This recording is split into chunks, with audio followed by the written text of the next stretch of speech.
हर बार trapping होगा market में, ये स्मार्ट ट्रेडर एज्यूम करते और इस पर ट्रेड करते।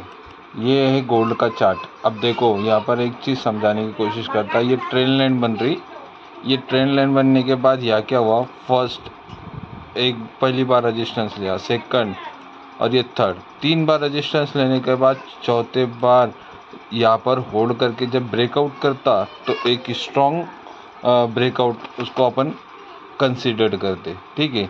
लेकिन फिर भी कुछ स्मार्ट ट्रेडर्स यहाँ क्या करेंगे, यहाँ पर ये जो एफवीजी है, ये जो ऑर्डर ब्लॉक और एफवीजी है, इसको मार्क करेंगे। पहले अपन यहाँ तक मार्क करते, ठीक है।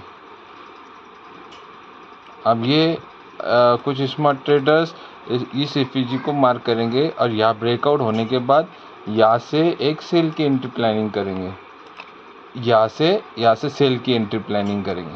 तो मार्केट का मैंने एक फंडा बताया था काफ़ी दिन पहले मेरे लर्निंग वीडियो में, कि जब भी कोई ऑर्डर ब्लॉक पे मार्केट, जैसे ये ऑर्डर ब्लॉक है और मार्केट इसको डायरेक्ट टैप करता ना, तो ये ऑर्डर ब्लॉक काम नहीं करता। उसको मार्केट ने इस तरह स्विंग मार्क करके टैप करना चाहिए जब ये ऑर्डर ब्लॉक काम करता।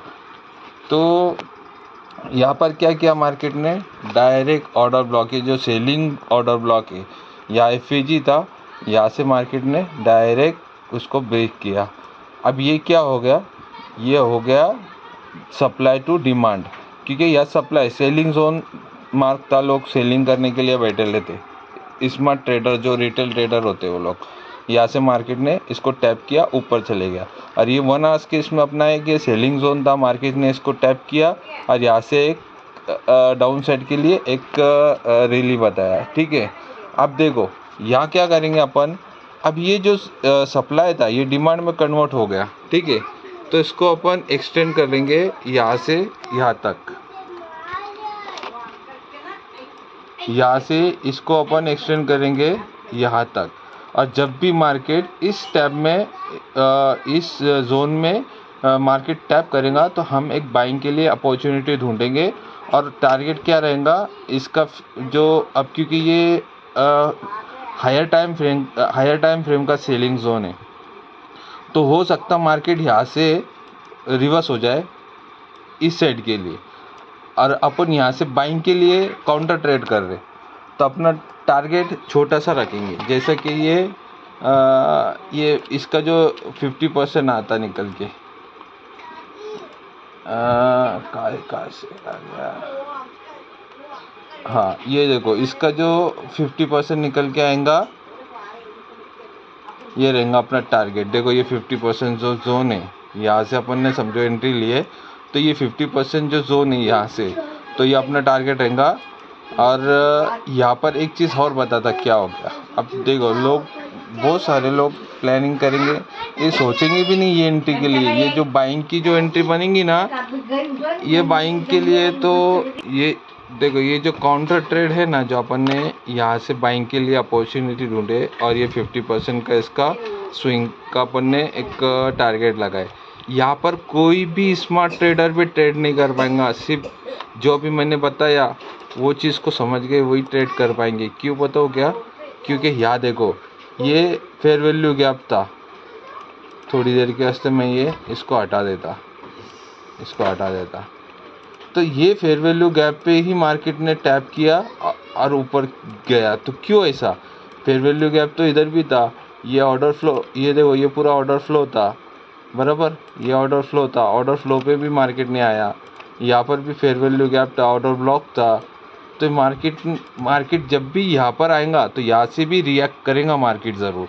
ऐसा नहीं कि ये ऑर्डर ब्लॉक या ऑर्डर फ्लो काम नहीं करेगा, लेकिन ये ऑर्डर फ्लो पे से क्यों गया मार्केट, यहाँ से तो कोई भी ट्रेड प्लान नहीं करेगा।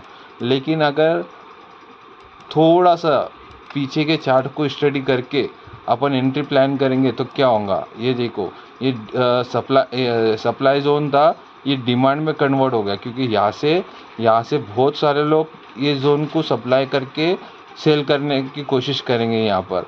और यहाँ लोअर टाइम फ्रेम पे जैसे 5 मिनट पे एंट्री बनाएंगे, और यहाँ मार्केट ने सबकी लिक्विडिटी लेके ऊपर निकल गया।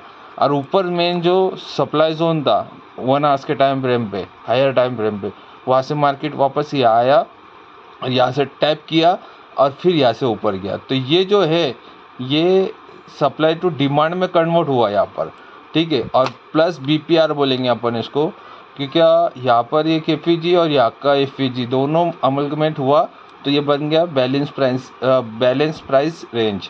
तो मार्केट इस जगह पे एकदम सॉलिड एंट्री देता और यहाँ से अपने को लगभग $38 का मूवमेंट कैप्चर कर सकते थे अपन यहाँ से, $38, ठीक है। अब यहाँ पर हर एक चीज़ बताता जो कोई भी अंदाज़ा नहीं लगा सकता, वो चीज़ मेरी स्टडी खुद की हुई स्टडी ऐसी चीज़ है वो। अब जैसा देखो यहाँ क्या हुआ मार्केट में, ये जो एसएल हंटिंग की कैंडल है 5 मिनट के टाइम फ्रेम पे बता रहा।